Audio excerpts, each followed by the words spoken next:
Hello, everyone, and welcome back to another episode of Britballin. I'm Matt McGugan, your host, and I'm joined by my little lane to the north, Adam Wilkin. How are you doing? I'm all right, mate. How's things? I'm not bad, not bad. Just making sure little Leslie's looked after there, turning the light back on.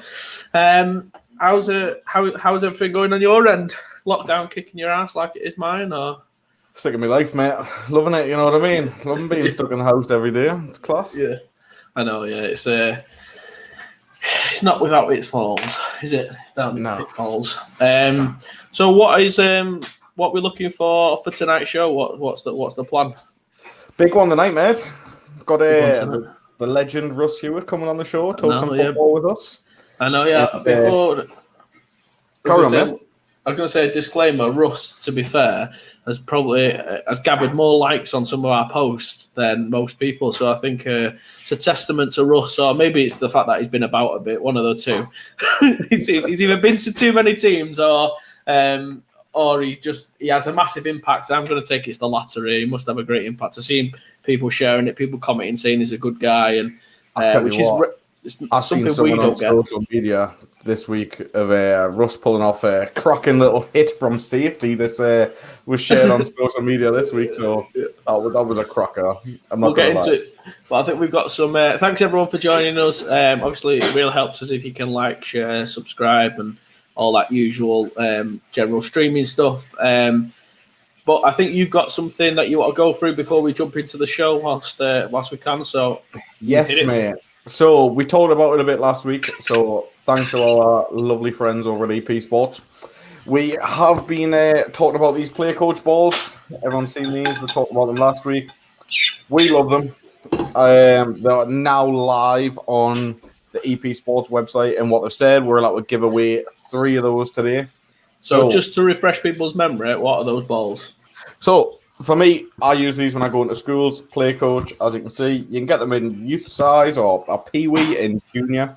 And what they have, for me, it makes it easier to get kids into playing football. So what I mean by that is they have some passing routes on the side of the ball here. I don't know if you can see it. Yeah, there we go. Got some passing routes on the ball. So basically, you can get kids playing what looks like football a lot quicker. So you can get kids into a huddle, say, right, you're going to run this. Just follow what that line does there and get them playing football. For me, I've been using these balls now for about 2 years. Yeah. And it's made my life coaching schools so much easier. So what we're going to do, we're going to give 3 of these balls away today on the stream. In fact, we'll probably announce winners and things tomorrow. But all you got to do to get your hands on one of these balls is like the stream, like EP Sports, and give the stream a share. That's all you got to do. Nice and simple. Tag a couple of friends as well if you want. Yeah. You've got to tag one friend, like the stream, share the stream, and like EP Sports. Fairly simple. And then you can rate Russ out of 10. No, I'm joking. Don't do that. Thanks for joining us, Stan. I'm pretty sure this is Stan from the NFL Drop Back podcast, which is on Instagram. We follow each other. We always have a good chat with these guys. We're going to do a collab coming down the line. So thanks for joining us, Stan. I hope that's the right person. I just don't know many other Stans. So I'm hoping it's the right person. Stan the man, whoever it is. Thanks for coming on. Thanks for coming on. Thanks for joining in. As always, so we'll be giving those away, those today. So there'll be 3 which are going away. And there's also, if you do want to purchase one and you miss out tonight, what else can they do? There's a code for you there. So if you don't win one tonight, there's a code taken across the bottom of the screen now. Code Britballin for the win, and that gets you 30%. Is it 30? 33% off. 33% off. So I think they're knocking them out at 30 quid. So with that code, it's a tenner off. So can't complain.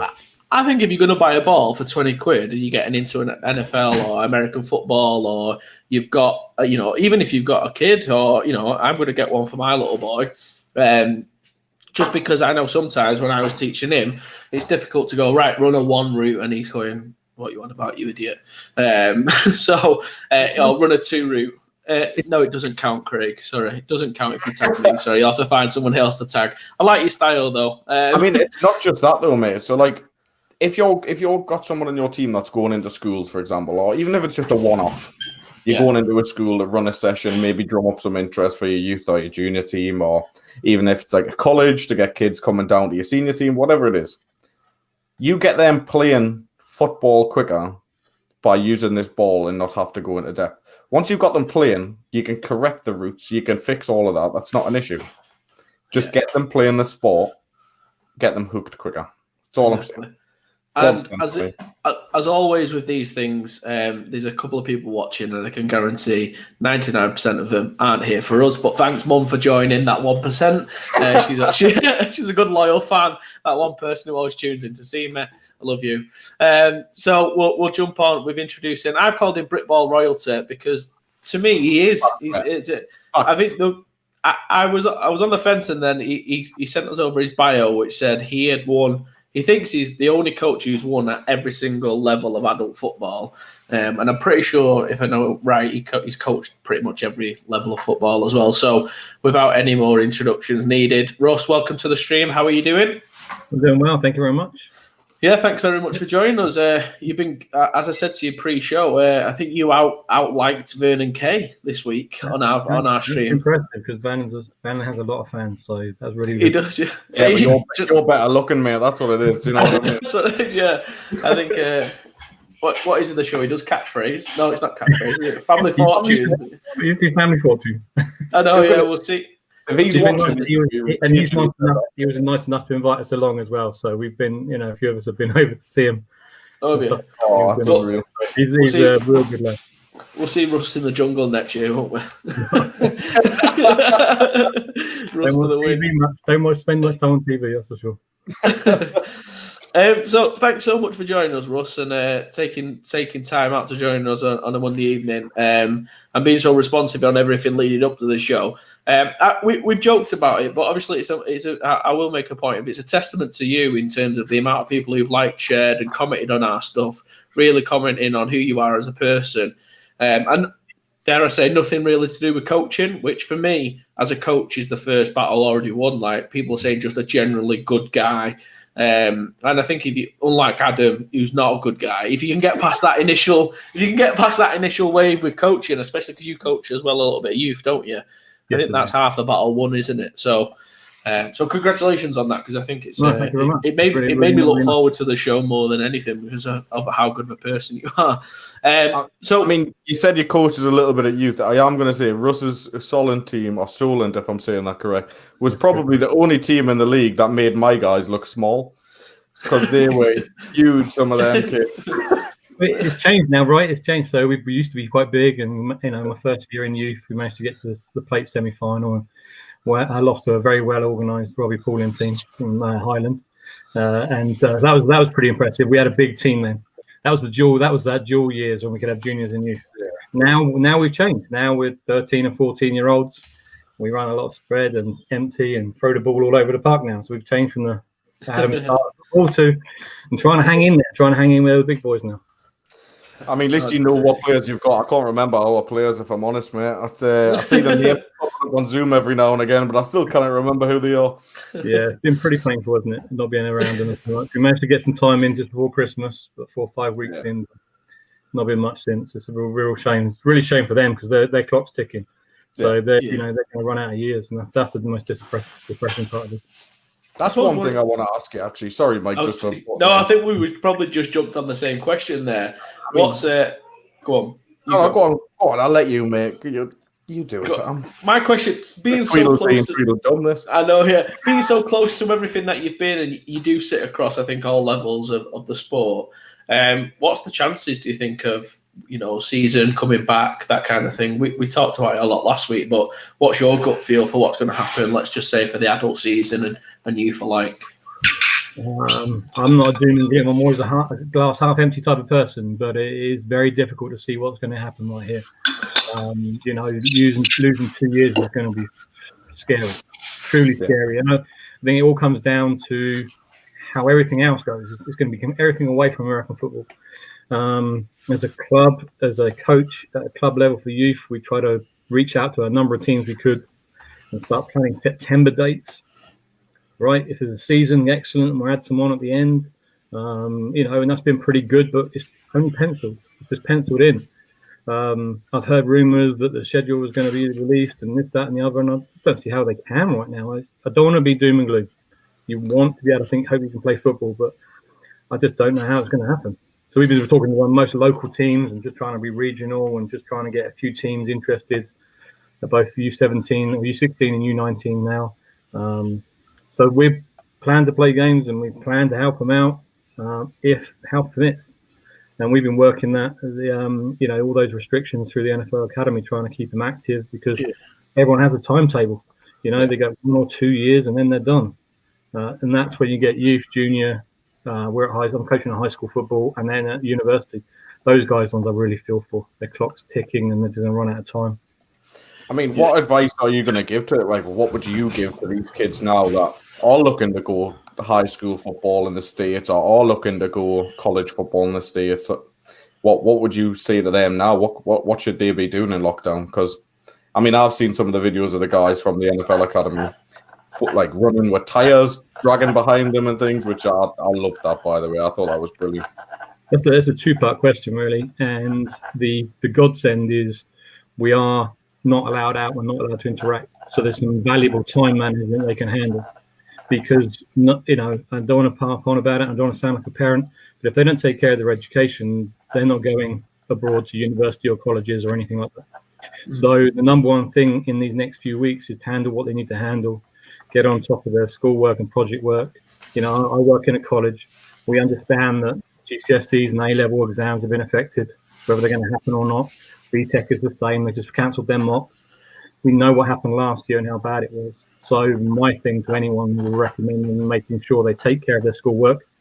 A lot of it's going to be coursework based. A lot of it's going to be based on how well they get taught, whether the teachers reckon they're high enough. And if there are exams, let's prepare for that. It's a small time window we've got right now, 3 or 4 weeks. 100% lockdown. That's what I'll take care of. The football side is trying to keep people entertained, trying to keep people realising the season's not over. Football's not over. Football's always been here.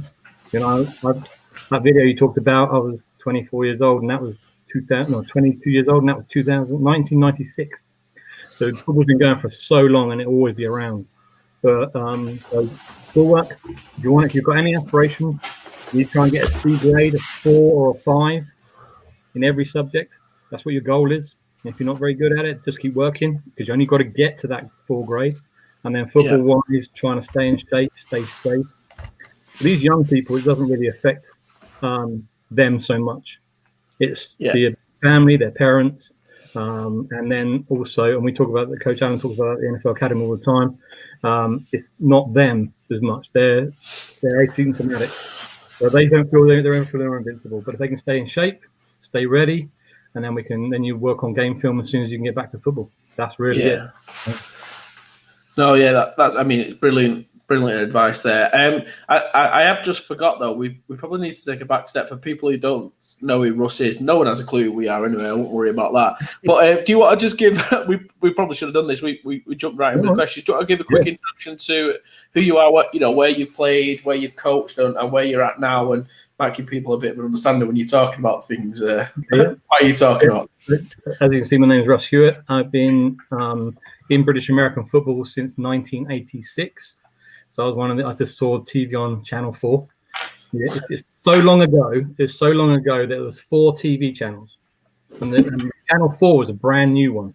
So I could watch road shows, I could watch Songs of Praise, or this thing called American Football on a Sunday night, and I got into it. And Miami were really good. So I'm a Miami fan through and through. Really good back then. And that's when I started. Played youth football, junior football. Played locally in Southampton. There's a load of small teams, all gone now.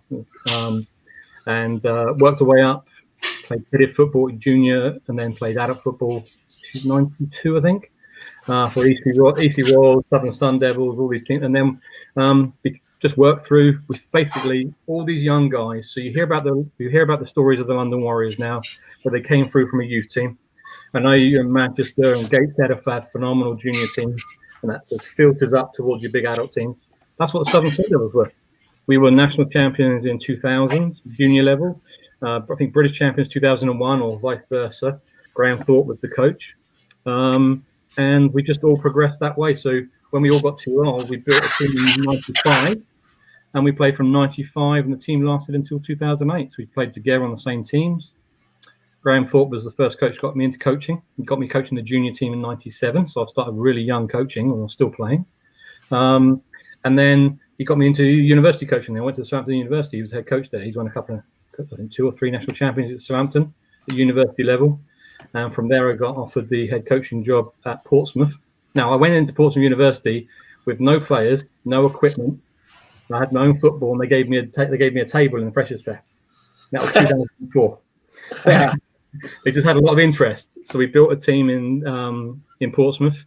Got into the league in 2006. 5 quick years later, lots of recruitment, lots of talent development. We managed to win national championship for Bucks in 2011. Nice. And I was still doing Sun Devils. So I was general manager of Sun Devils, and then eventually at the end I was head coach of Southern Sun Devils. We knocked on the door a couple of times with championships. I said in my bio, I've lost semi-final or final 7 times. One away. I'm fortunate enough to have won 5 championships, 1 as a player and 4 as coaches. And I think there's people out there that have won multiple championships, and I think there's people out there that probably won all of them. I just don't know if they won every single one, because some of the leagues don't exist anymore, because like a Division 2 is still around, but Division 1A isn't. Yeah. From there, Sun Devils folded, and it was just a matter of, I think the one thing is youth football and junior football is a feeder, and you've got to have dedicated coaches to work at that level. And that fed into our team for years and years and years. And in 2009 was kind of the end of their playing careers, and that ended the Sun Devils with the team. Now a lot of the guys went on and still play for the Hampshire Thrashers. Were then it's called Solent Thrashers now. So they've taken over that mantle of that team. We were both there at the same time, and I moved on. I needed a push. I was coaching University of Portsmouth. We were doing okay, but only average. I lost 2 games 3-0 in 2 years. I played defense, couldn't score any points. So I went around and I visited Southampton Stags, Birmingham Lions, Rick Ayer at GB Lions. Pat Cullen invited me into London Blitz, and Jerry Anderson invited me into London Warriors. So I went in and looked and learnt and just developed myself for about a summer. And I was fortunate enough to be offered positions at those places, but the one that sat well with me was the London Warriors.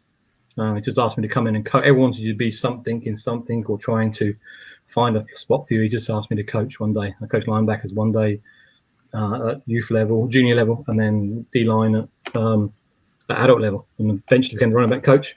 So I managed to go through the Division 1 and then up to the Premiership with the Warriors for 5 years. Bit of a slog because I live in Southampton.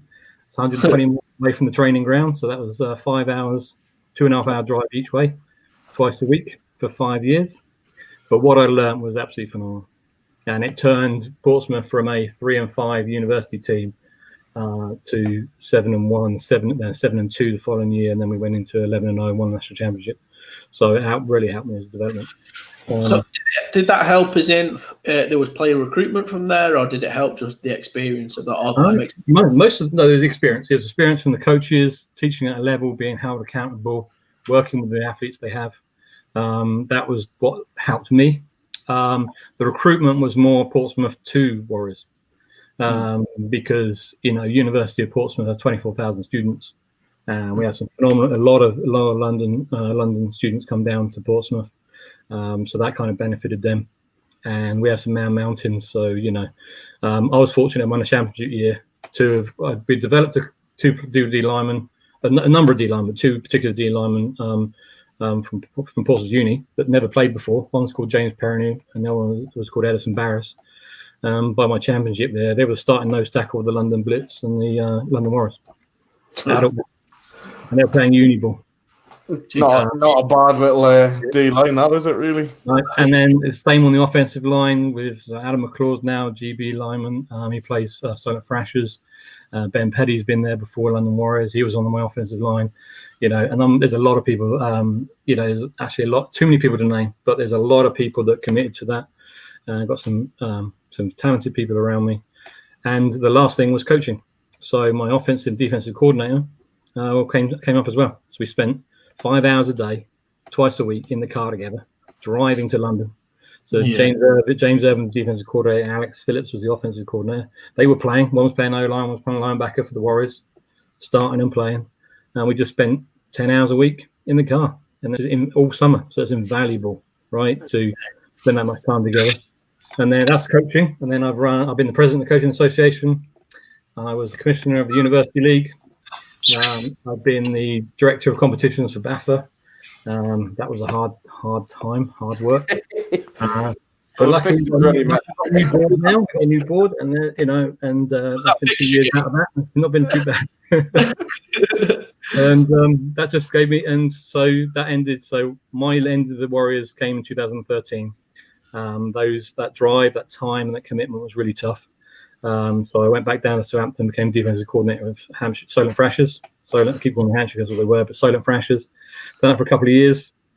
Really wanted to get into youth and junior coaching, and it just didn't work between adult and timetables and the field. And so I just the Solent Seahawks are the junior setup in Southampton. So I went over to them, and I've been coaching youth and junior football. So I'm a head coach at youth, and I'm an offensive coordinator at junior level, because we were inundated with defensive coaches down here. Loads of defensive coaches. But to help Portsmouth win, I changed from a D-line coach to a running back coach of the Warriors. So I learned directly under Coach Allen for 3 years. So that was phenomenal. So I had some great mentors, great times.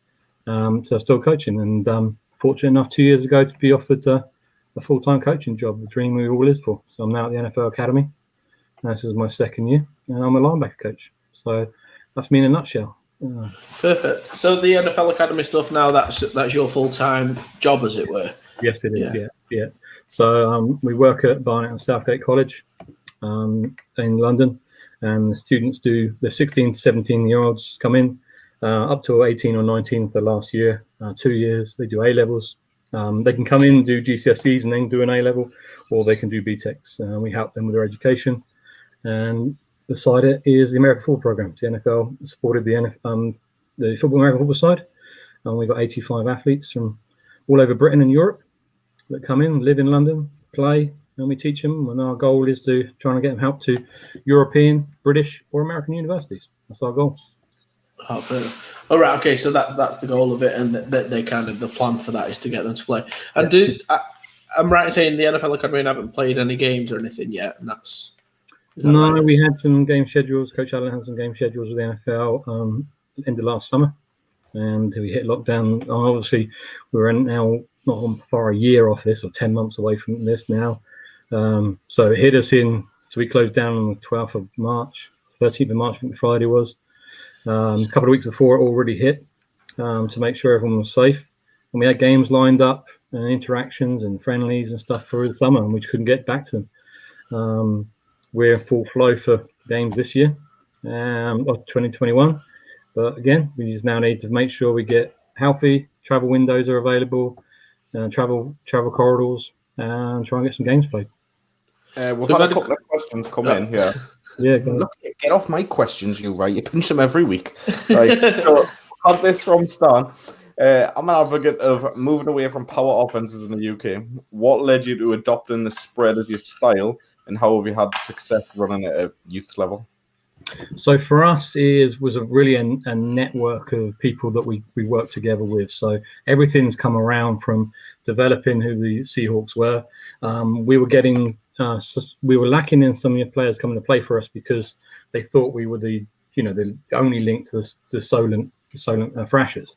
But then Bournemouth around and Portsmouth around, and some players were coming because they wanted to play football, but the teams were just nervous they wouldn't go back. So we kind of made the Seahawks a standalone environment. If the player comes to them from us from Portsmouth, we make sure they go back to Portsmouth and vice versa. So we started a relationship, and we've got some really good relationships with people. Second, flag football is phenomenal at cadet and youth level. And we had our own. So Solent Thrashers adult team had their own cadet team, and again, it's hard to manage. And the coaches took it over and ran with it. And then we had the Seahawks. We had our own cadet team, and again, it's hard to manage it all. And so there's two teams in Southampton that now play great flag football. It's a long-winded answer, but so they're playing flag football, five-a-side, running around, throwing the ball a lot, and we've built relationships with those. So the head coach, I think it's the youth team for Solent South Coast Spitfires, is the offensive coordinator for us at youth now, and we do both. And there's a pathway there for players to come in and play from flag into contact. And honestly, Stan, the answer comes back to the bigger kids. When I first started in youth football, there was a crossover. You could have a dual year. You could play youth and junior. It's phenomenal. We had like 20 players that could play both, and that means they would play their 12 games of youth. We always play a free pre-season game. If you do really well, you get into the playoffs. You got 18 games of youth a year for them in tournament structure, and they were still playing 6 or 7 junior games. So they were getting lots of development, and that rule was. But the only problem in the league was players were playing at the top age group of that. So most youth teams were at the top age, and they weren't recruiting the younger guys. So the split got created. We start younger. And then it came the talent that came through. So for us, we went away from power. So I started as a play action team, 2 O-linemen, run the ball, be as physical as we can. But as the different talent come in, you start with a younger age. We went to the more of the flag approach. So spread and empty, throw the ball around. Still run the ball, but we just don't line up in those power situations anymore. But it was basically to suit what we felt was coming with our players. So that's really where we changed to it. We played in the plate finals last year, 2019, I'd say the last time we played. And, I got 13, 14-year-old receivers running around catching balls. When they got hit, they got hit. But if we keep them in space and they can get out of bounds and you can play that way, they've done really well. So we held our own in the national finals or in plate finals with 13 and 14-year-olds. And we developed from the young age all the way through, try and get 3 years of youth, 2 at junior. And that's really well we've done it, just to suit. And, when I was the president of the Coaching Association, to finish this answer off, the 3 things I always wanted to work on was offensive line play, quarterback play, and defensive back play. It's the ones I wanted to help the coaches with. That was my philosophy when I was there. So I always brought people in at those 3 levels to try and coach, because I think that's what the things that would benefit our sport the most for coaching these players. So because of that, I believe in it. So I believe in quarterback play. So that's how we play youth football. So hopefully that answers your question. That's really why I went to it. I think it's a more exciting way for where the college and NFL are going. So obviously you mentioned that I'm going to mute Mike, by the way. Sorry. There we go. He does this in the kitchen, you see, and you can hear people doing the dishes in the background every week. Honestly, it's a nightmare. But so we showed a ball before, which I was recommending for like flag football and things. You can say whatever you want. We've done with sponsors bit, right? But would that ball help for coaching younger kids getting into the sport? I saw you promote it the other week, and we had a coaching meeting with our youth coach this week, and because we do a lot of animated playbooks and we do a lot of things to teach them, and we're trying to find a way for the kids to learn. And we were actually drawing up our passing tree, but drawing up in that style. Yeah. So taking our plays that we've just installed this week, our 2-3 plays, but then break it down for the players to go out and run each of the individual routes, because there's not a lot they can do on their own. So they can get out, they put a little camera down, they can record it, we can get it onto our watch game film, and help them develop, because not everyone sits in front of the computer well and writing things down well. So any way of helping them learn is great. I've coached in schools, I've done after schools clubs, and it was a matter of teaching those basic routes and let them play. And I was really there to manage and referee. So, and some of the 7, 8, 9-year-olds. So Rob Hart's a good friend of mine. He kicked in America and he's played NFL Europe. And he asked me to come down and help the school. And we're teaching year 4, 5, and 6 the exact same thing. So yeah, I think it's a really good idea. If they made a sponge version or a really soft version, I don't know what it looks like. So it's like a rubberized version. So I use this, I would say, from about year 3 up, because it's the smaller one. Obviously, this is like the pee-wee size. They can still get a good grip of the ball, but at that age, I'm mainly teaching running with the ball and basic passing routes, anyways. And it's not hard. Like it's not like a leather or composite ball, but it's still good enough to grip. Those young ones' fingers. That was all. You want to make them scared of playing the game if they hurt themselves. But if it's a soft composite ball, that's pretty good. Yeah. So no, I like it. I do like it. We've had another one come in. So obviously this is mainly directed at the NFL Academy, but will Brexit hamper the European students coming over? Currently, the news is not. No, we've been working the whole year to make sure they have their statuses, their education status coming over. There's been news recently with regard to Brexit and British students going out to university. The funding is not there, and the grants aren't there any further for British students going out to European universities. But coming over so far, we haven't had any. They have to have a just about they have some data paperwork done. They have to have their statuses, their education status is confirmed that they're here and full time. We have students come over. We've got Italian, French, Germans, Dutch, Austrian, Finland, Sweden. I think I've got everyone. They come over. So the Germans, for example, they had to come over, start their education, get formal confirmation they had it. They had to then go back to Germany to prove they were still continuing their education, get signed off. So that's all been done this year. As we enter into 2021, their statuses are all confirmed, so they're all good. Now COVID's something different, and they're all stuck at home because travel corridors are closed. But we're hoping that changes and they can come back and start playing football. It's what I'm supposed one of those where if they're wanting to come over and play, there's going to be a way for them to do it. Do you know what I mean? Like, it's just like the study, so they're going to find out how to study here. Just like kids going over from here to the States, there's different visas and different things that you've got to do to make that. So we've seen that. So the Seahawks have had we've got 3 players, 2 currently out there playing NCAA football at the Solent Seahawks. One's at Wesley, Iowa, in West Iowa team, playing Division 3. Ben Thomas, he's one of our receivers. He goes into his junior year, I think, next year. Obviously, his sophomore spring game because he had a delayed season. And Toby Naylor played for Great Britain. He's out at Bevard College, Division 3. So they were okay. Obviously, COVID affects them, and their families worry about them, but they can get visas. And we've been fortunate enough to have 5 NFL Academy kids go and play high school football this year after your first year. So there's 5 balling out there representing themselves. And Darren Agu, who used to play for London Blitz and came to the NFL Academy, he's sat on 22, maybe 23 Division 1 offers now, scholarship offers. It's not bad, that is it? Some of them are doing pretty well. So we're waiting for the February signing day to see if any of the other guys get signed up, because there's 3 or 4 others looking to sign with their commitments. And do you guys just actively promote them by putting their film and things out there and getting them all over the place, sending emails and things? And we do, through my experiences of coaching here, and I'm an assistant coach at the NFL Academy. I'm not, I'm not head coach or anything like that. Tony Allen is. The experience, the 8 coaches, full-time coaches we have at the academy are phenomenal. Their experience, their connections, they've coached and played all over the world. So they've got an abundance. You add in Will Bright to the NFL player development structure as well, and the NFL staffing that we got is phenomenal. But yeah, through my coaching president role, I met an inside linebacker coach from Mississippi State in 2011 when I took over as president for Jim Messenger. And lo and behold, he went from there to be defensive coordinator. He went to Florida. He became the head coach at Temple. Now he's the head coach at Georgia Tech. And now he's recruiting Darren Agu to go play for him at Georgia Tech.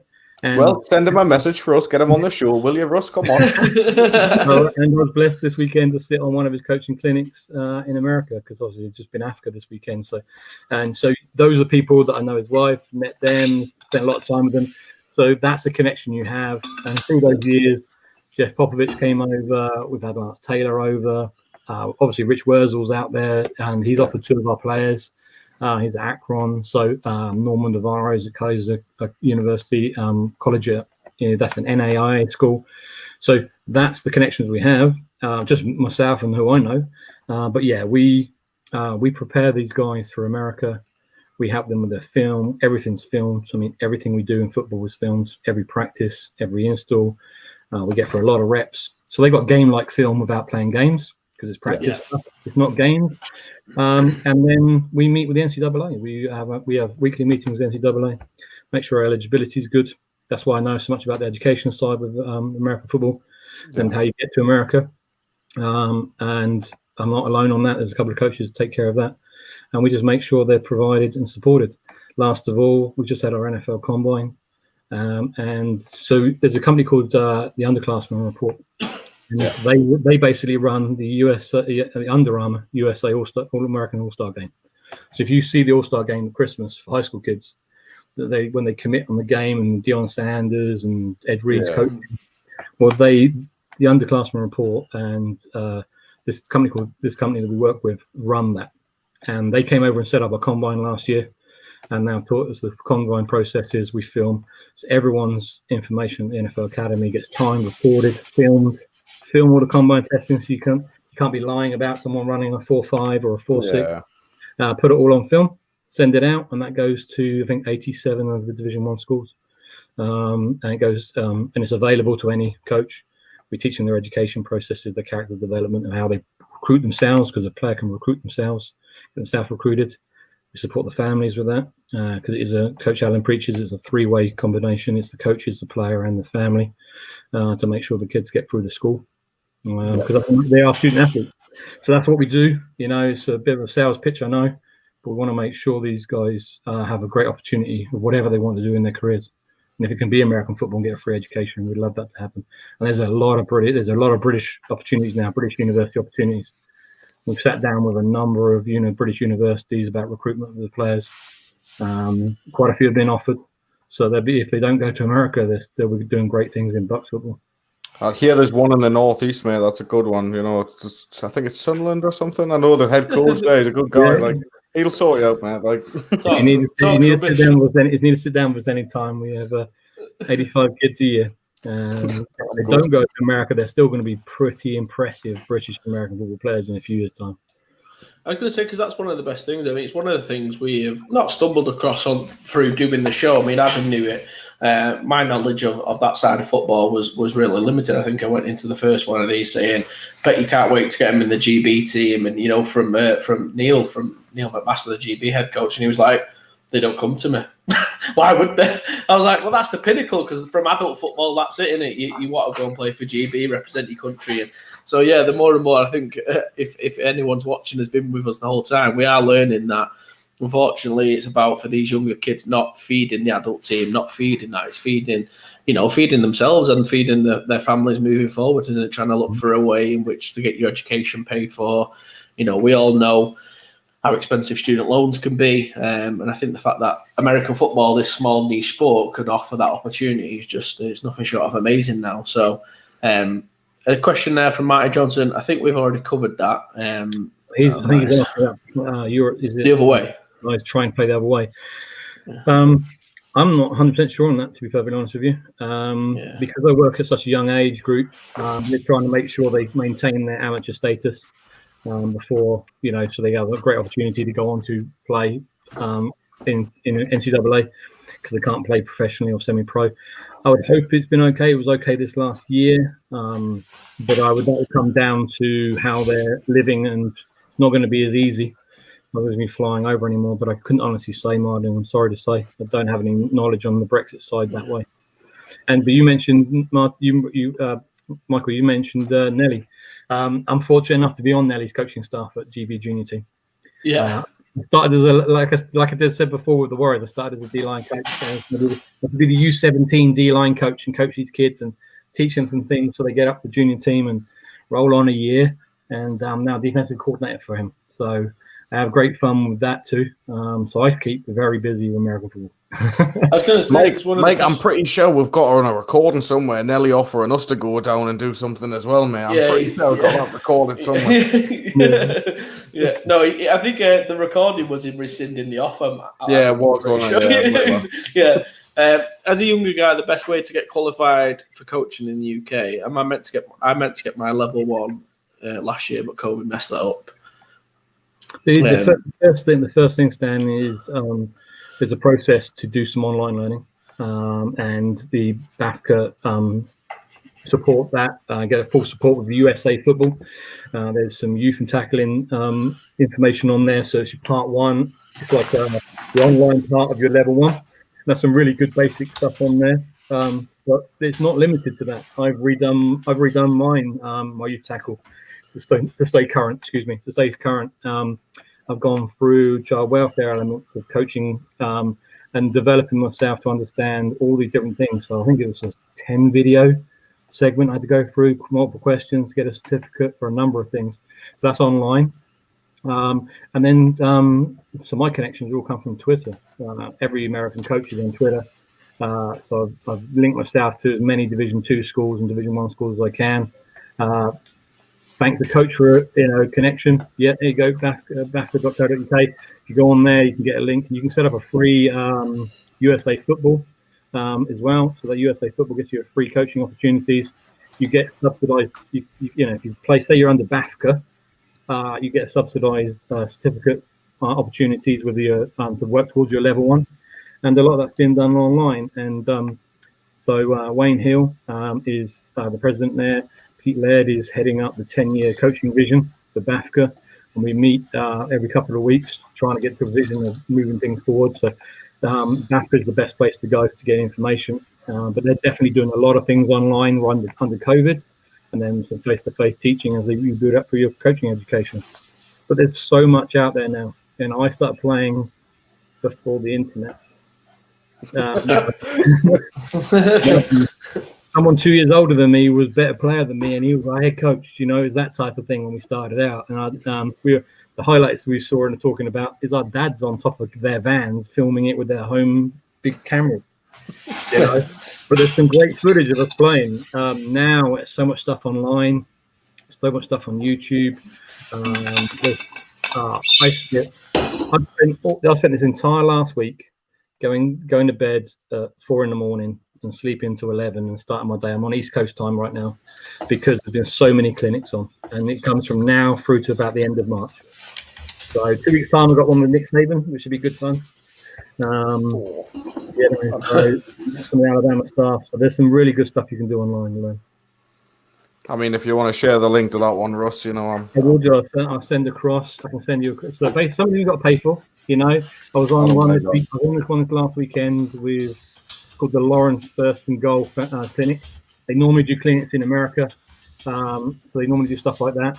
And I paid $80 to go on it, but I had 4 days and 74 coaching clinics to do, all online, one-to-ones, talking with players on Zoom, coaches on Zoom, live.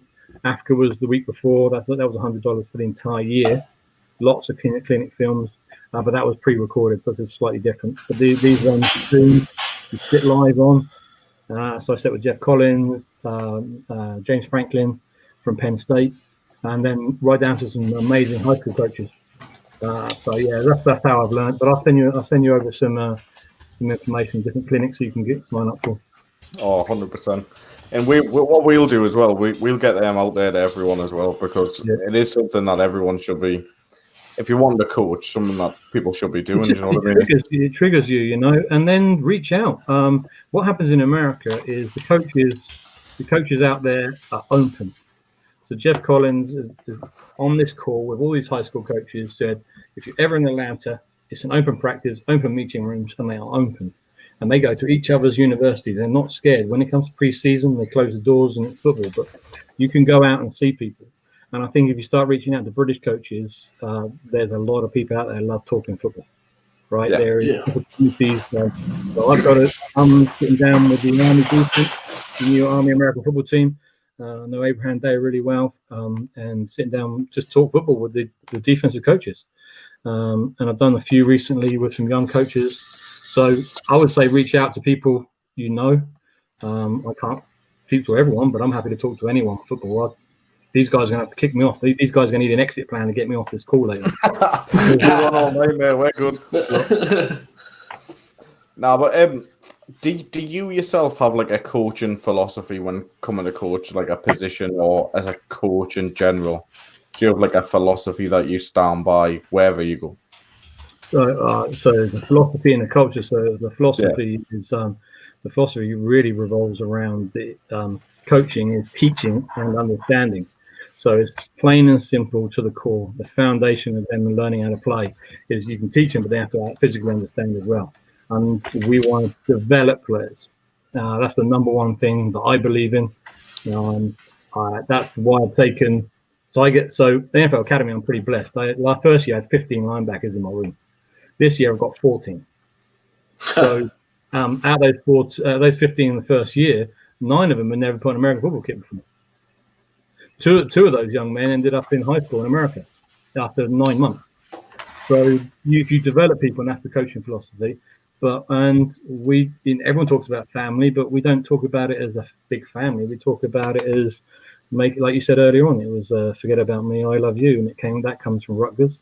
That comes from Brett Cristiano, and they just make a philosophy that you care for someone, you teach them, develop them. The side effect is you play well in football games. The results take care of themselves. You teach them how to play football. So we teach them to play football.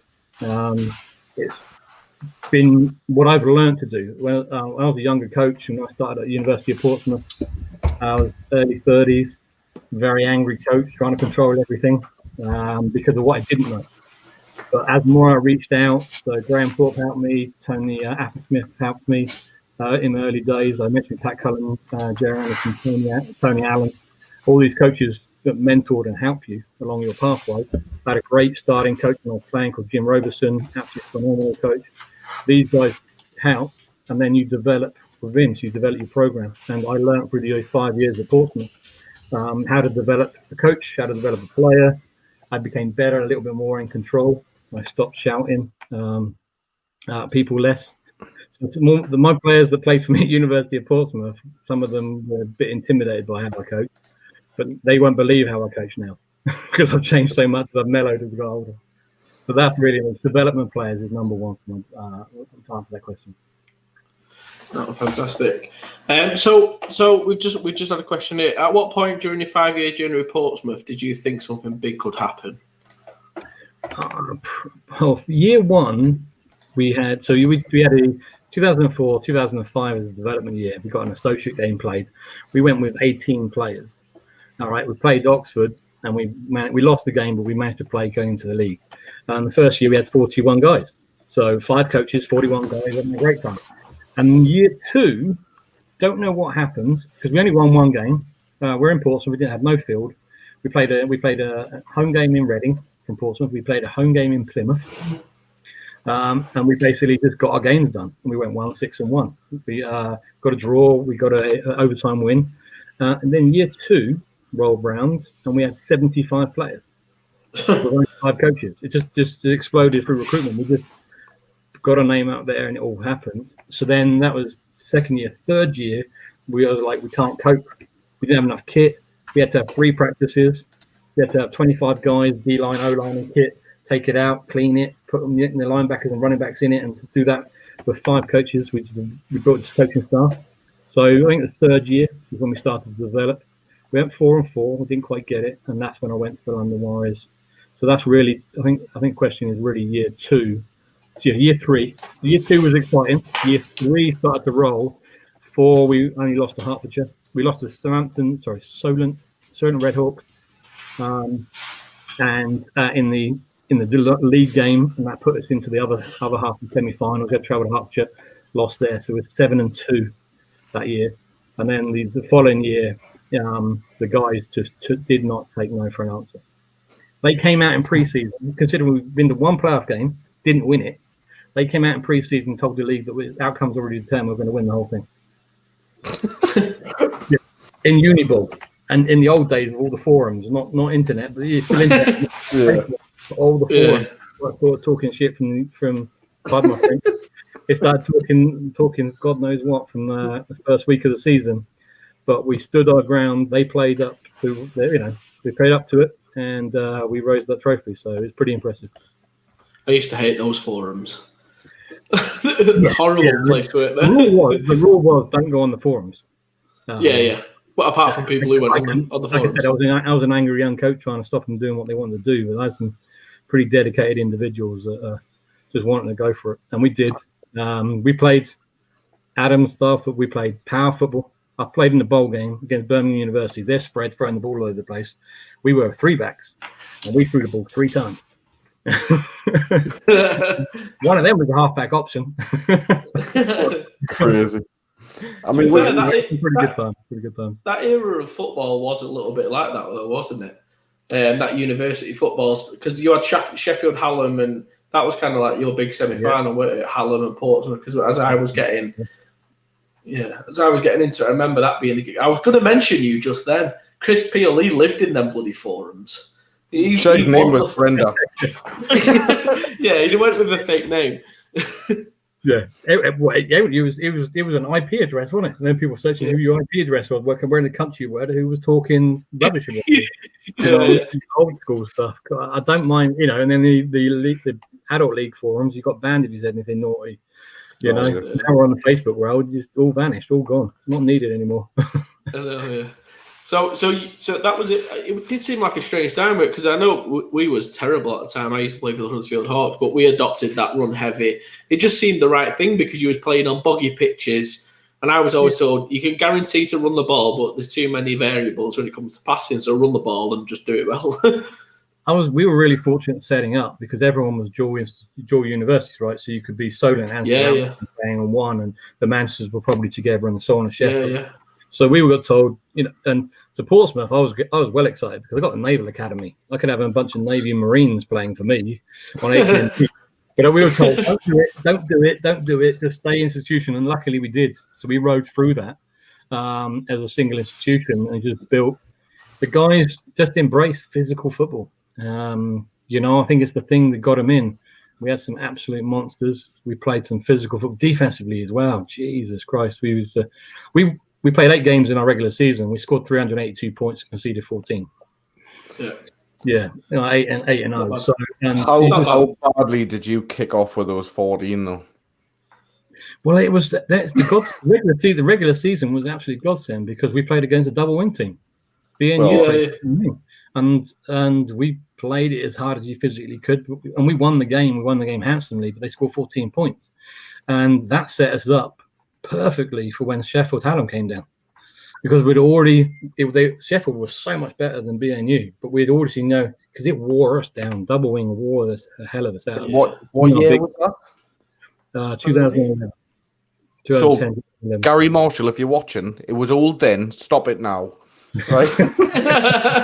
It was the thing back then, though, wasn't it? It was. Don't. Yeah, I love Gary to bits. I've known him for a very long time. But he came all the way down to Southampton, Portsmouth to play a game. For Gateshead, kicking the ball still, head coaching, kicking the ball. Bless him. Unfortunately, one of our players ran into his leg and hurt his leg a little bit. But I bet he didn't have a shoe on.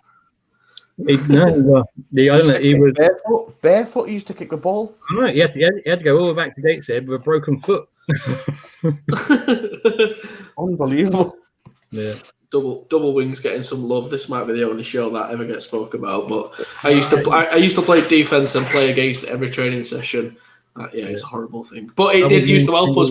Pretty special. Pretty I remember when I played. I hadn't played against it for years, and then Manchester travelled up to Gateshead to play it. And you played a version of it. I think from nose tackle, I played out of a 2-point stance and had about 15 tackles for a loss that game. Just watched wherever the guard went and just shot. That was it. Whichever one pulled, let's shoot to it. There's some skill to it, and it does. It's an equaliser and everything else. Because that big sensational running back at the London Warriors called Dwayne Watson, he played again. He was a linebacker and a running back playing on BNU. That's what the Warriors do so well. They find those stud athletes. When he came to the Warriors, he didn't know how to run a hole or anything else. His development's been phenomenal. He was a great athlete, but so it can be a little bit a struggle for you if it makes it easy, makes you competitive, makes you play. But luckily enough, I got a mentor, Tony Allen. He taught me how they used to defend it back in the day. That's defense we used, and I've touched wood. I've been pretty good with it. I can't stand it. I had a player that I can't stand it. I don't do it anymore. I'm a spread offense guy now. So, in terms of general prep, then, so a bit more of a deep dive into you. What does let's say just a traditional game week look like? What's that entailing for you? Practice levels, maybe away from the NFL Academy, because that might be a bit of a cheat code, just because training every day probably don't count to the traditional. So if we just like a traditional game week, really. There's the NFL Academy. You have structure of time, and we have opportunities of player meetings and everything else. But you try and take all the knowledge you get from all these different coaches around the world. So we're always trying to prepare, and the number one thing for us is either making the players understand what's coming. So it's a scout element, teaching element. So if I was at university, we would have 1 or 2 practices a week. You may have 2 in the week and play the weekend, or you make 1 in the week. If it's just our club level, we're preparing. So it doesn't take a brain surgeon to work out a U19 in football. One of the best teams out there, or the best team out there right now, is the London Blitz, because they've won so many championships. So we're making sure that we're installing playing against how we play defense, about how players play defense, or vice versa, how the offense to play, what type of threats they have with run game and passing game. But we either work out what does the team do, what does the coaches do, and then we prepare our players. So the short answer is we do a lot of scout work. We always teach the technique and fundamentals to make sure we're on point. So I spend as much time as I do as a coach, like you would in America, even when I was working full time and just doing it as a hobby, to making sure that you're prepared, putting extra hours in, making sure the players are prepared, because if they know what's going on. So earlier on, Simon Preston, bless him, puts up about the counter tray, because we've gone head to head against each other a number of times. University ball. I'm yet to beat him as a defensive coordinator, so I will give him all that. And when preparing against him, he had a coach with him coaching his offensive line that I've known for a very long time, back from the Plymouth days, and he's been helping with the GB team, Leiden Lloyd Best, and he installed a counter tray, putting 2 linemen. Now, Coach Preston's an RPO and a spread team, and you prepare for that, and you win and lose by playing against that. But then they throw in the counter tray as well. I had to go back into some old school teaching. Teach the players how to cross read, teach the players how to work in pulling a lineman. Leiden went on to become a head coach. I think he went from Exeter, or he stayed at Exeter, and Simon went up to Bristol.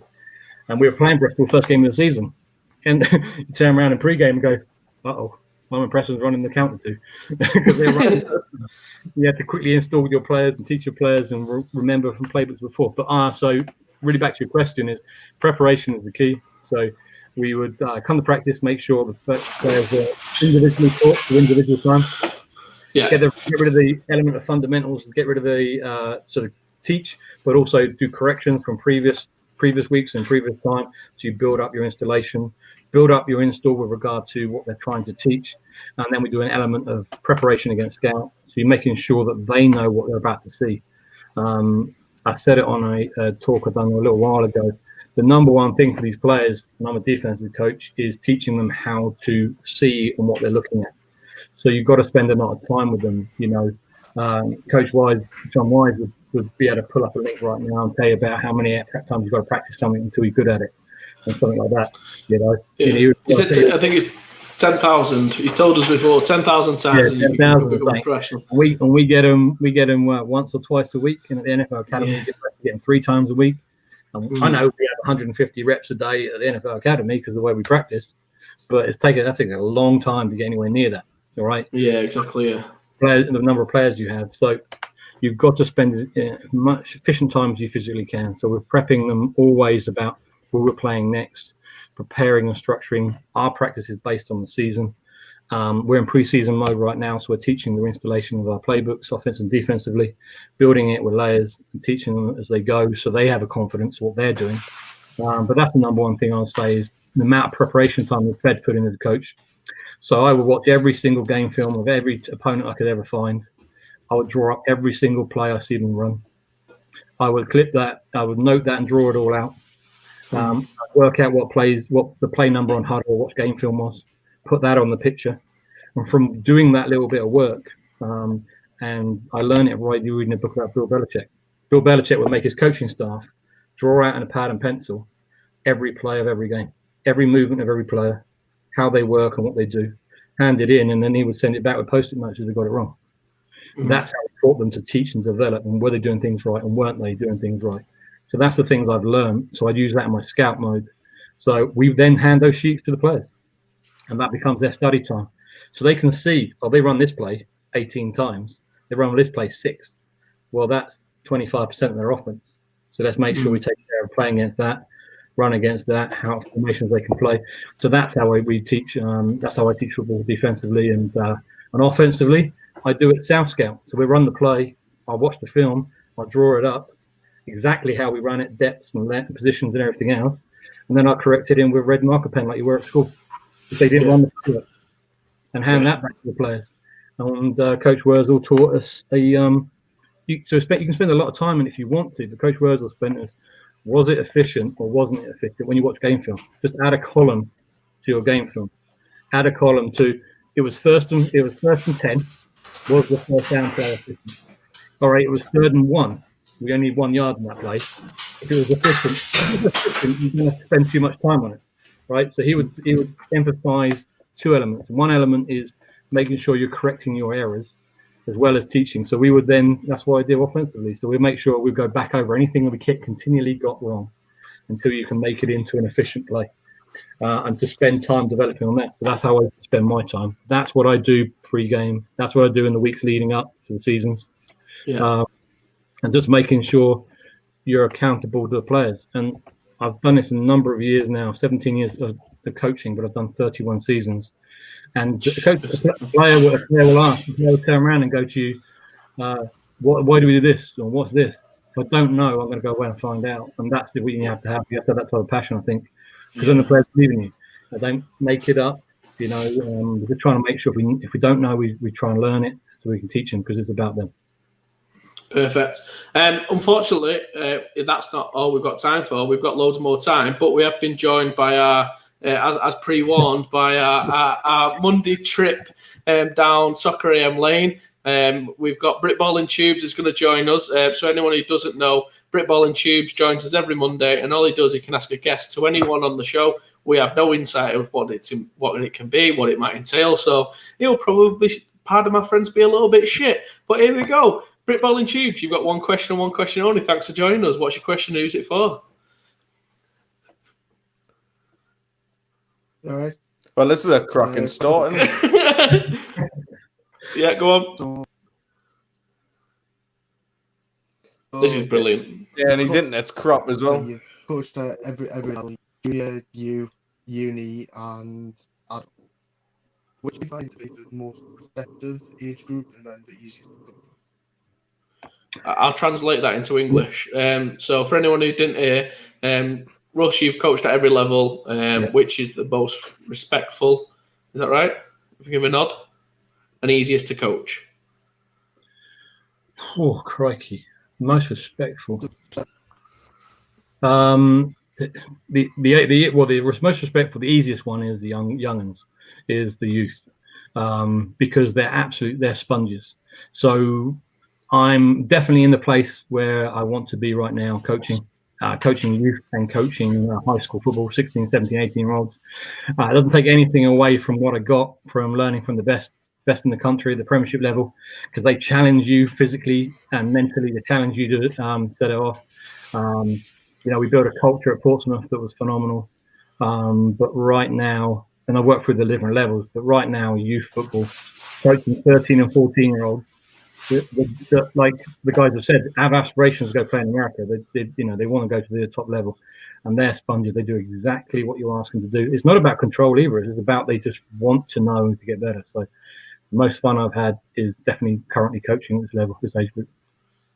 Perfect. Spot on. Is it Britballin Tube? See you later. That's it. That's all you have. That's all you have. Your internet. I hope that was a question you asked. It sounded about right. He's waving, so it looks all right. We'll have to sort his internet out for next week. I'm not even leaving him on to wave. Like he's he's gone. So we've had a couple of questions in. This is more of a comment. Chesney, the 4'11" linebacker, changed everything.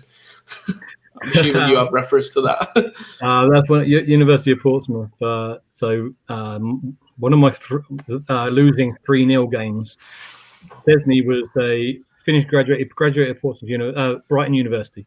He was coaching down there, but he wanted to do an architecture degree. So he was looking at Greenwich, Birmingham, and Portsmouth. So I recruited the hell out of him to come to Portsmouth. He came in with a different attitude. He's not 4'11". He is short, but he's not 4'11". So Petty's rubbing him up. He came in and changed our defensive approach. Some of the highlight reels of him running down on kickoff and knocking people out on the first plays. He definitely had to change. The culture was on his way there. I had some huge leaders at Portsmouth, But yeah, that's it. And Ben Petty's one of them. That's why he's putting it in a little bit. Great question here. Everyone talks about the Pride versus the Academy. We've talked about that on a different show with Ben. But in reality, are you guys constantly looking beyond that to make sure guys get the opportunities overseas rather than focusing on getting a game in? The simple answer is yes. At some point in time, our paths will cross the Pride and the NFL Academy. I'm sure they'll play a game. I have to watch that game. It's difficult to talk about that right now because all it does is upset the players because there's no football. But yeah, our goals are their player development is create a pathway for them, teach them to a high level as we physically can, to give them a great opportunity to move on with their careers. And we really, really hope. We've got so much high expectations for some of these players. You see around Europe, there's little companies and agencies trying to help players get to America, which is phenomenal. But there's some holes in that, there's some problems in that because they have no control of their education. They don't help them with their education. And there's been some talented people from Britain that have gone to America and didn't have their education in line. So we need to make sure it's hand in hand. They're a student athlete, and the sooner they get used to that, the better they're going to be. It gives opportunity for them to move forward, and we're trying to develop them with the knowledge. So, yes, that we'll be playing games, and yes, we need games to help the players get somewhere. But we need to prepare them for as much as physically possible to come out of high school, because they're going to have a little bit of a stigma about being European. They're not American. They didn't grow up playing since they were 7 years old, so they need to be athletically talented. They have to be incredibly smart, as well as strong and fast. But those you can help them with the education side. So that is truly our goal. And we will get opportunities to play games at some point, so you can come down to New River or watch on stream or watch this play. We've had this from Stan asking if all of the film that you guys take is available to the general public. I'm assuming it's not. But not really, no. The players have a small highlight reel, and when games start happening, that will be elevated and created. We try and prepare them like you would as your own team and club. When it becomes game time, that's different. Games are open to the public. There's just a philosophy around coaching that you don't share your practice film, your educational films and stuff like that, because it's just part of the competition. Now we're in a slightly different environment, and the opportunities without COVID, I think Coach Allen was trying to set up an opportunity for university coaches to come in and see, on certain days and certain openings, so they can come down, recruit the players, or at least see what the players were like down with us. So things like that will open up when we're back to a normal world. But we don't share our film publicly currently because we're just practicing. But there are clinics out there. When that's permitted, we'll be able to get back into it and stuff like that. But when games open up, this is something I wanted to put to you. So, would you guys as a coach yourself? Obviously, you don't have to answer now, but would you guys be interested in putting on like an online clinic? Because for us, I'd love to, if possible, attend that. If you guys haven't got the means, we'll host it on this for you if you want. Just something for the rest of Britball, just to soak up all that knowledge that you guys have got at the academy. The NFL office handles most of that for us, and they put on, it was in Tottenham, it was at the new stadium, and they put on a coaching clinic and everything else. So they handle all that media side and everything else for us. And I'll make sure I mention to Coach Allen as well. That's way above my pay grade, Adam. So I wouldn't be able to answer. But there's some excellent work goes on with regard to what Wayne Hill is doing with the Coaching Association. They've done a virtual clinic this summer. And if you really want to learn, that's the best way to get around coaches and network. Oh, definitely. I think Mike's good work, man. Thank you. You all right, Mike?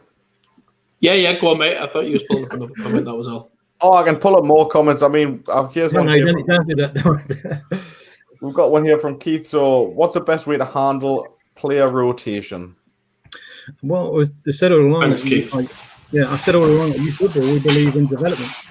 So, we're in a great position where we have 22 to 25 players registered already.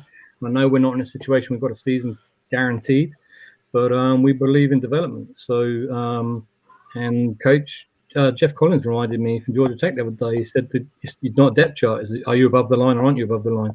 So we have a line of standard. They can play well, they can play safe and get involved, and we play everyone. So we make sure everyone gets an opportunity to play. One of my first year at university football, I had one quarterback in my 41-man squad, and he broke his ankle in the first game. Shout out to Andy Hollins. He came back and played for me and played well a lot later on in his career and played a lot of football. And he was head coach of Reading after a while. And then the year before the championship, I was a little bit naive. I had a great quarterback called Dale Greenfield. He broke his leg in the other 3-0 game we had. Just throwed him. Don't play quarterback for you. 31 years, 2 broken legs, ain't too bad. Ain't too bad. 300 games. No, basically, those are the 2 times in my life where we did not prepare the next guy up. And it's the learning. So you win or you learn, and we learn. So now, and ever since the national championship final, we use 3 quarterbacks because we believe in 3 quarterbacks. So we had a starter, and the second series of the second quarter, no matter what, the backup will go in. No matter what the game score was, no matter what the result.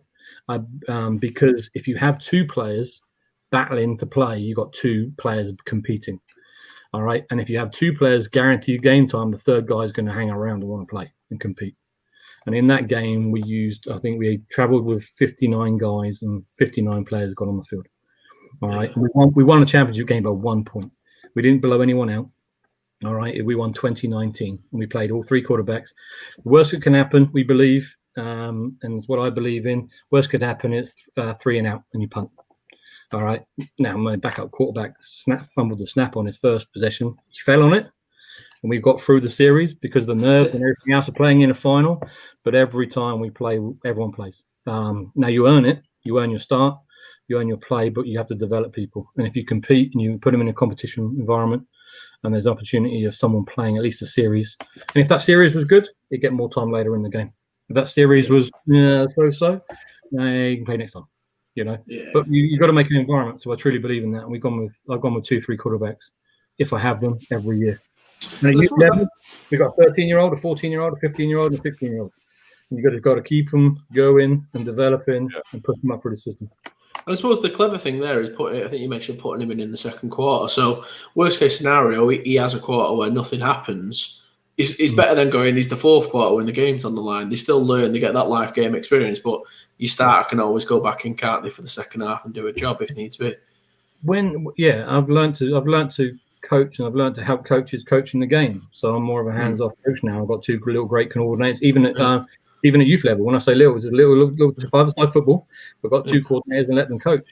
But sometimes you need a little bit of help reminding. And if there's a problem, let's fix the problem. Let's fix the puncture. If you break down the road, you get a puncture. You're not rotating all your tires. Just fixing one. Fix the tire. All right, put the new one on. Let's go. So there's no reason that you can just play the guy. If there's a problem, bring him out, talk to him. We don't have substitution. It's just on off. All right. Yeah. You don't get benched. You could back in the day I used them, but not anymore. You can put him back on. Come on, teach him. Go back on. All right, build them up that way. So we have a philosophy there. Where did you say you developed that from? Is that like a Tony Allen thing by any chance? The 100% of understanding and talent ID and developing, get people above the line. What level you're at and how you develop, 100% came from the knowledge of Torres and the teaching and the in-depth. So that was 100%. And then the experiences, because what I was doing is I spent 5 years there as a positional coach under offensive and defensive coaches. So I coached under Aidan Durd, who's now at the Atlanta Falcons. But then there was Brown and Marvin Allen and all these phenomenal NFL Europe players, as well as PA, and then some absolute legends in the British game that are still coaching there. Mohammed on the offensive line, Gavin Collins on the offensive line. So you learn so much from all those people. And I was a positional coach. But then I had the opportunity to come away and coach university. So my 31 season come around from coaching adult and then going and coaching in the winter. And then coaching. So that's where it all comes around. There's multiple seasons a year. You go away, you've then got to count on your memory, your development and what you've learned. And then you make mistakes and errors. You win or you learn. So it comes from that. So those times where someone got hurt is why I've always developed the next guy. You bring the next guy quality. But yeah, so the development and understanding the level I needed the coach at was definitely given from TA. One of my mentors. Yeah. Cool, yeah. Just a couple more questions. Thanks, everyone, for the comments. It's really good. It's been a really vibrant one for that today. Yeah. How far away from an NFL team do you think the UK is, and does this happen? Sorry, I can't see my mic's in the way. Does this happen, and will it create an NFL pathway for UK players and coaches? On this side, there's the two elements to this. From the British game to the NFL is a million miles, and I don't want to make anything magical about this. We're trying to now there is a player pathway, an NFL player pathway for the most talented athletes in Britain to have a great opportunity, and you've probably seen that on the undrafted NFL shows, NFL Network shows, or the guys that are developing themselves from around the world to play. So there is that pathway. That's very similar to what you've seen with the CFL Combine now, trying to find talent from around the world. That is a pathway, but you can't make up for the lack of knowledge. No. The process of the NFL Academy is to teach a high school player to a high standard, all right, making up for the missed years. Take care of your education, get yourself to a university to play, and then use that university pathway, because there's 1 million high school kids playing in America, and 253, I think it is, get drafted every year to the NFL. So that's like 0.1%. Of the Americans, and now we're playing with 5,000, 6,000 adults in this country, probably 1,000 or 2 under 19s. So the pathway is very difficult. Now, if you believe in it and you want to do it and you put your mind and effort to it, no one should squash your dream. There's never been a clearer line, has there? It's never been as accessible and as easy. And I think my only point on that would be to Andy is, if there was an NFL team in London, let's say hypothetically the Jags formalised that and moved over, I'm assuming yes, because there's more exposure to training, not for players, but I think more for coaching. I can envision there's more opportunities then to go down, visit that, see more, like there is in the States, but it's still, an NFL team. It's about as much, what you've got to think about this, I suppose, a little bit, is like saying, well, does Sunday league coach be able to go and see Old Trafford and see United training? There's still that element to it as well, isn't there? And I don't want to cut it off. I just want to make sure that understand that we've got, every day I see young men, 16, 17 years old, living and breathing what they want it to be. So to be something special in America or get to America, these guys get up at 5 a.m. They lift, they work out, they do everything they physically can. They have to educate on eating right. They've got to go to school. They've got to take care of that, and they've got to do football. And then there's a commitment to it. They've got to give up some certain things in their life. They've got to give up playing on the PlayStation until early hours in the morning. They've got to give up hanging with their boys because that's what they want. And if you know it, you know that at a young enough age, all right. And there's talented football players in this country. Not poo-pooing any of that, but it's just a matter of what you're prepared to give to get what you want. And that's the education side. Education, right? You're 100% right. If we have opportunity. Perfect. And a good question here, actually. I kind of like this. You've got a guy graduating from the academy. Would you recommend they go to the USA or a British university to further their career? We definitely help them with their education process. Every single player at the NFL Academy does UCAS applications. Some of them may only be their plan D. Basically making sure, they're not thinking about America or a career or America or something else. We basically help them. So I'm in a blessed position, 14 linebackers this year. My job in recruitment is to make sure you recruit some better talent than the year before and make it go up higher and everything else. So I got a bunch of 16 and 17-year-olds. We average 6'1" and 215 pounds at linebacker. Because our offensive line, or recruits in the offensive line that came in, were all 6'3". That's a simple element to it. How they develop, what's their education levels, how they're smart. We got some players that 4.0 GPAs. The GPA is the maximum GPA you can get in America. So those guys have done their Oxford and Cambridge interviews. 1.5 year went to Oxford. Didn't get the offer for an Ivy League that he wanted in America, and he's gone to Oxford. You can transfer from there. So to answer Stuart's question is, we definitely develop people for the best of what they are. And we make sure they don't miss any of their steps along the way with their education, make sure they apply for every university, Some of them will go on talented enough to go to America. Some will go on to be phenomenal British players at Bucks level. I mean, I truly believe if you give us this year and into next, I think we'll be able to compete with entry level at 18 years old with some athletes into British universities that could compete with some of the imports that are coming over from America. Yeah. Because obviously some of these Premiership teams do offer scholarships for American players, NCAA experience, and I think we won't be far off because. And when you see us play, you'll get to see it. There's some. I know, can't wait now. Phenomenal. We done a combine. And we had 2 players run a 4.5 electronic gated. All right, and they're not 18 yet. They're not 18 years old yet, so they're playing at the speed you need to play at. I've got a linebacker. I've got a linebacker that jumped 10'5". The world record's 12 foot. He's 230 pounds. I couldn't do that. I couldn't do that on a ladder. I'm going to rattle through some of these comments here, Russ, for you. How does the housing work for the academy? The housing is homestay opportunities. We have a lot of players from London and in around London. They travel in. Some players even commute as far from Milton Keynes. But there's homestay opportunities. The colleges support and help you with that. So that's basically staying with a family. There's opportunities to have a room. There's a room to have half board with food and everything else. And there's basically some of the players after the second year, it's basically they treat it like their freshman year of university. And they go together in a house and stuff like that. There's opportunities there for people that need to travel in. So the Europeans will all come over and homestay. It does cost a bit of money, but it's it's that commitment. It's definitely cheaper than going to high school in America. That's the thing, isn't it? Those private high schools and everything else can go into the 40, 50, 60 grand a year type of places. But it's very rarely you get any form of full grant. But it's homestays, and you only pay for when you're staying there during term times and stuff. But it's a room. It's much cheaper living in London. So it's good. It might be one of the more cost-efficient ways to get people to the States, from my understanding. Because similar with like the Filton Pride I've had for the last few years and stuff. How you go down a little bit. I don't know in detail what they do, but Yeah. No, I mean, to be fair, it is fair to say anyone who's looking to go stateside, I don't want to crush people's dreams, but you've got it's really difficult to say. You've got to find some source of funding because you've got to pay whilst you're over there. It's not like college as such, is it? At the high school level, I don't know if I'm taking out a term, but my understanding there's nobody paying for free rides, is there, over at high school?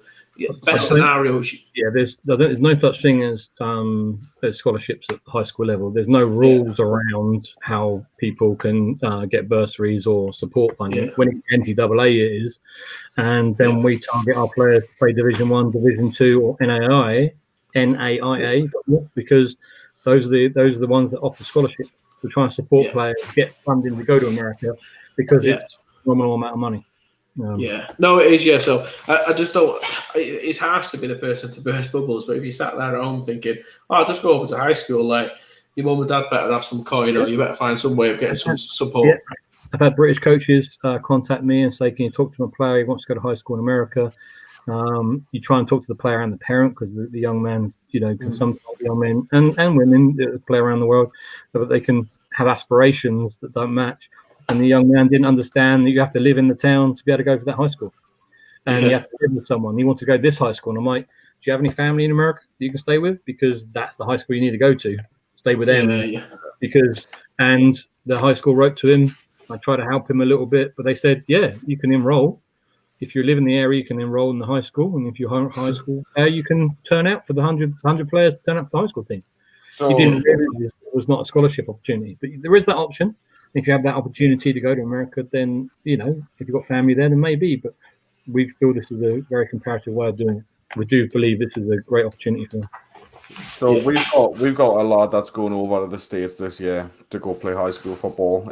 He's finishing his year 11 here, and then redoing that year over in the States. So it'll be you get 10, 11. Yeah.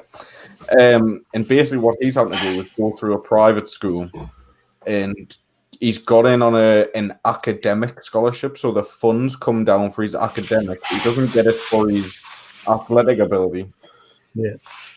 but the coach obviously has some influence on whether he gets accepted or not. It's as simple as alumni and boosters. It's as simple as not many teams. They play in their own conferences. It's not like a school district or anything else, but they play. There are options like that, but they're few and far between. You have to pay for things like that, right? There's stuff like that comes up, but you just got to make sure that it's real. That you're going to a good area. I'm not saying. But then there's got to be commitment from the family. Academically it can be supported, but then you're reinforcing what we've said the whole way along the lines. Get good at, and I think the smartest thing for that player is he's got his year 11s, he's got his GCSEs.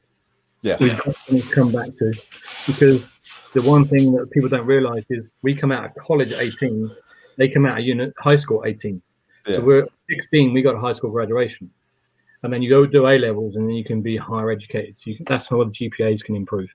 So you can be high school eligible from 16, but you need to be 19 going to university. So those 2 years can really get you ahead educational-wise, and that's really where it benefits us. And around Europe, you get situations where they only have 12 years of education, not 13 like we have. We have a year and 2, so they only have 12. So coming here, they actually get a year. They gain a year. So that's some great opportunities for them as well.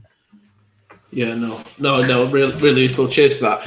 What I'm going to do, Ross, is I'm just wary of time at the moment. Yeah, I'm just going to fire through some quick fire questions with you. So, you can be quick, or you can go into detail. If sometimes you might have to have a think about them. So, first question: best player you've coached? No pressure. Best player I've coached. You don't know the ones I'm coaching right now, because there's some phenomenal linebackers coming through that I think could be some of the best that Britain's ever created. But I've coached Sean Smith, and he played for the Carolina Panthers in the practice squad.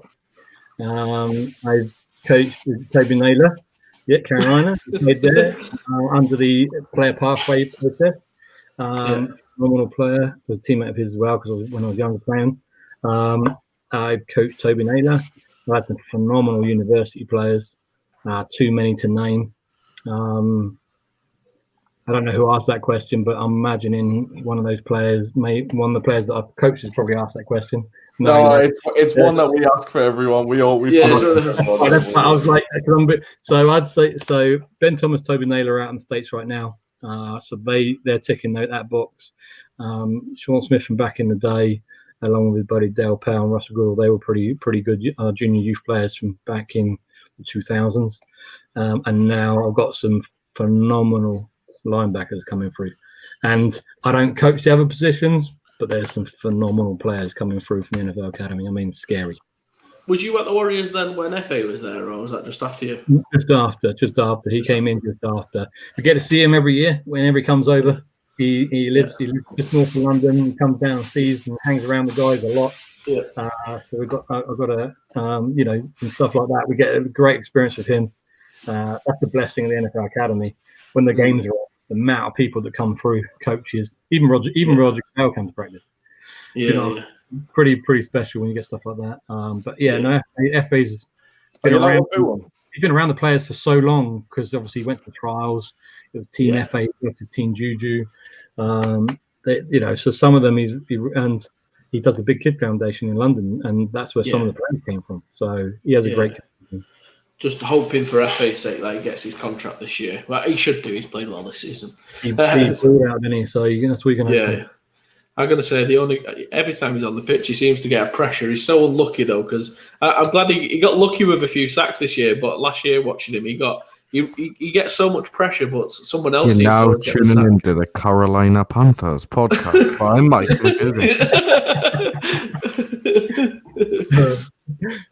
Anyway, right. So next question: best coach you've coached with? I'm assuming I know this one, but best coach. The best coach I coach with, hands down, is Tony Allen.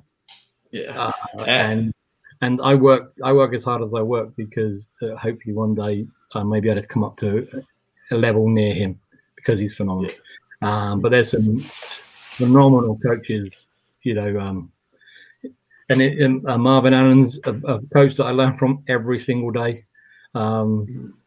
But then me and Gav Collins sit in the office with his best O-line coach in the country. Sorry, anyone else. Sorry, Lyden. There are all the other people that want to be at that guy.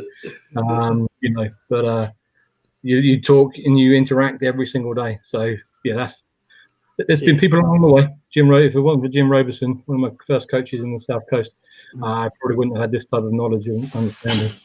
But Coach Daniel. Jim is completely underrated, by the way. I do want a show with Gav as well, just to talk O-line with him, just to be nerds about O-line. That's a show we need to hook up. There might only be 3 people watching who care about O-line, but at least we'll have a good time. We'll have a good time and eat some pizza together. That'll be the most important thing. Who's your sporting hero, Russ?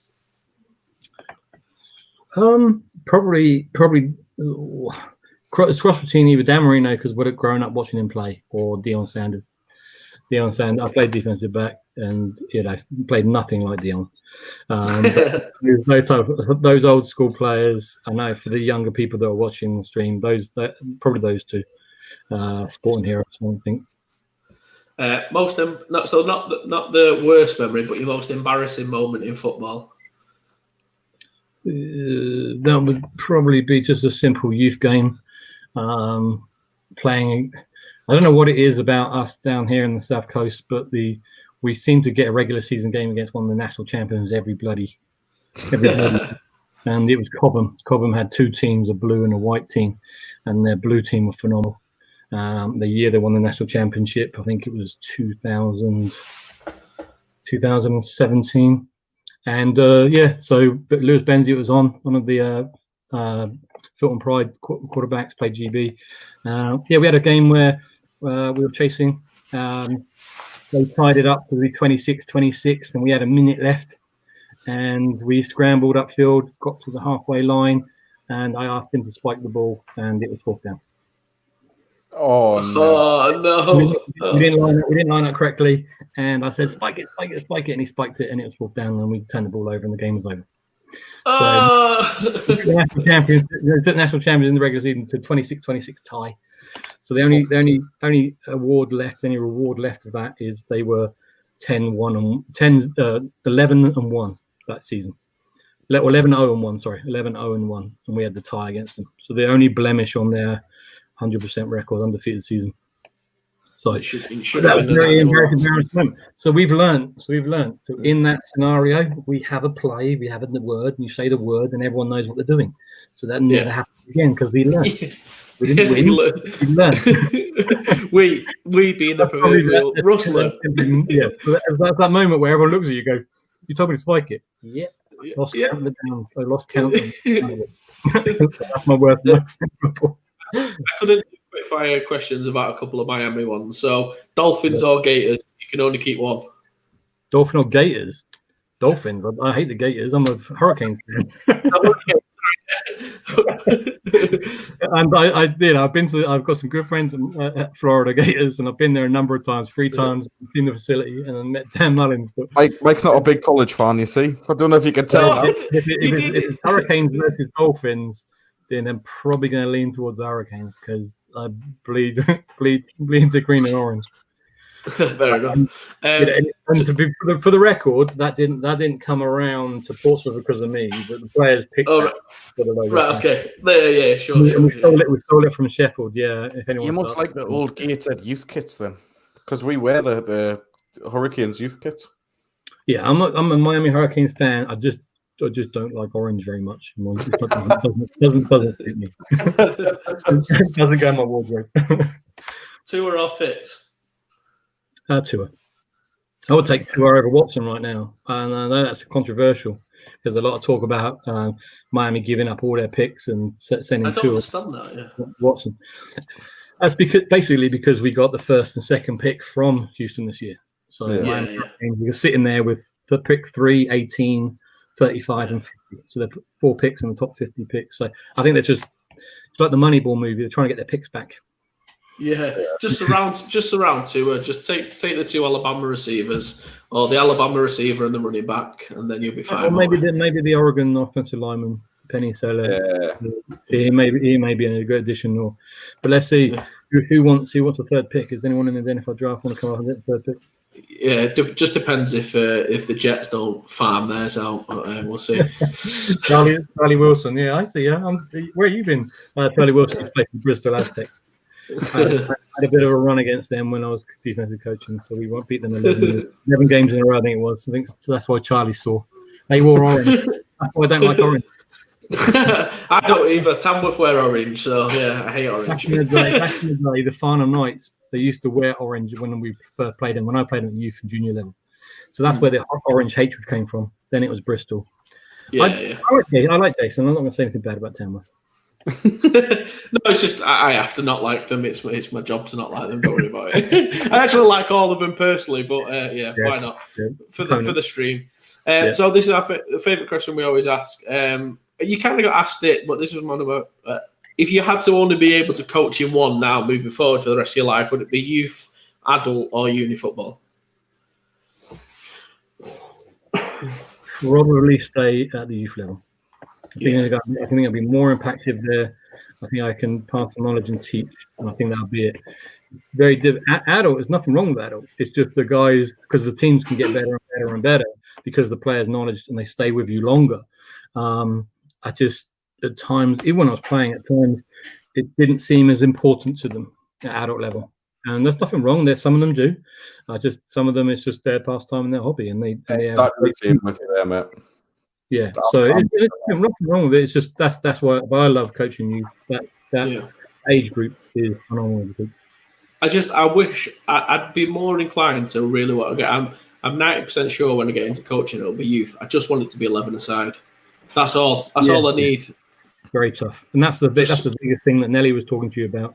With DB, it's 11 aside football, and I try to talk to Simon Hatcher about it where. 5-a-side is phenomenal in how to play the game. You get to junior and it's 9-a-side. Offense is very similar. But you're not developing the O-line enough. You need numbers. And then the defense is just all over the place. Localized 11v11 games. Let the divisions play against each other. 11v11. Feed into the GB team. Yeah, I guess. I think that's 100% one of Nelly's plans for a long term. Regional football and build it up from there. Yeah. And our favourite final question before we let you go, it's been an absolute pleasure. Pick a 5-a-side flag NFL team. So you can pick any players in the NFL. They've got to play Iron Man football now. So I will actually, it's not 5. We'll let you have 6 because centres are people. So you get to pick 3 receivers, a running back, centre. Centre's eligible, like in. Yeah, I know. Yeah. But he knows nothing, does he? Look at him. He knows. Obviously, Russ cheating, getting 6. He could be a centre. So 100%. Oh, is it? We playing. What flag are we playing? British flag, European flag. British flag. No. You're allowed a little bump. Can the quarterback run? Yeah. And then Lamar Jackson, the quarterback. Yeah. And I'm probably taking Kelsey at centre. And if it has to be a centre, I'll probably take Pouncey. But if it doesn't have to be a centre, I'm probably taking Travis. And then that allows me to play with 3 receivers. Yeah. Julio Jones, I'm going to have to take him. Absolutely phenomenal. Who else? Probably take Tyreek Hill. Got to remember, these are playing Iron Man, Russ. I get you. I'm at football. You throw me a curveball there then. I mean, Tyreek's the fastest person in the game. He's going to be able to cover just as much. You're going to have to hang Yeah, exactly. Remember, JJ Watt played a bit of offense as well. In that case, I'd have to take somebody like Xavier Howard, Miami. He led interceptions this year. And who else? Oh, crikey. Jalen Ramsey. Yeah. Jalen Ramsey, nice, yeah. My favourite is like playing like slant in the Pro Bowl a few years ago, didn't he? Yeah, he did, yeah. Yeah, they can all play both ways, I imagine. Yeah. Russ, absolute pleasure to have you on. Thank you so much for sharing all your insight, NFL Academy stuff, everything you've been through. It's been absolutely incredible. And thank you everyone for commenting. But Russ, we'll leave you to it. Any final thoughts before you shoot? Anything you want to say? Nothing at all. I had great fun. Really, thank you for coming on, inviting me on. Really, really a pleasure. Look forward to just getting back to the football. Hopefully soon. Yeah, I'm sure we'll hook up soon again. So cheers. Thanks very much, Russ. Thank you so much Cheers. See you later. Bye-bye. Oh, popping in and out there. That was your fault, Adam. Might click. No, just a little bit more. Thanks everyone for joining us for tonight's show. It's been an absolute pleasure. We've got a comment in there. Obviously, just remember to like this. I'll pull it up here. So to be in with a chance to win the free Play Coach Football, Adam will display this now. So you've got to like the Britballin page, like EP Sports page, ideally on Facebook and Instagram if possible. Like this stream, because that's probably where we'll check the starting button out, and tag a mates in the comments. If you want to share, that'll probably just climb you up the leaderboard a little bit more. And if you want to just go ahead and buy a ball from EP Sports, the code is Britballin for the win to get you 33% off. Oh, that was a good plug from the chief plugger there. Well done, mate. Great show. Thanks everyone for tuning in. And we'll wrap up probably what I would describe as 15 minutes early, but I think we just went so seamless. Got all the questions out. Nailed it. Nailed it, mate. Nailed it. Thanks very much for joining, everyone. We'll see you next week. See you next week for I'm going to plug next week, a little teaser about next week. If you have a small British American football team and you want to know how to win, then we have got some of the best people and the best advice for you as possible who won a national championship with like 22, 23 players. Join next week to find out how.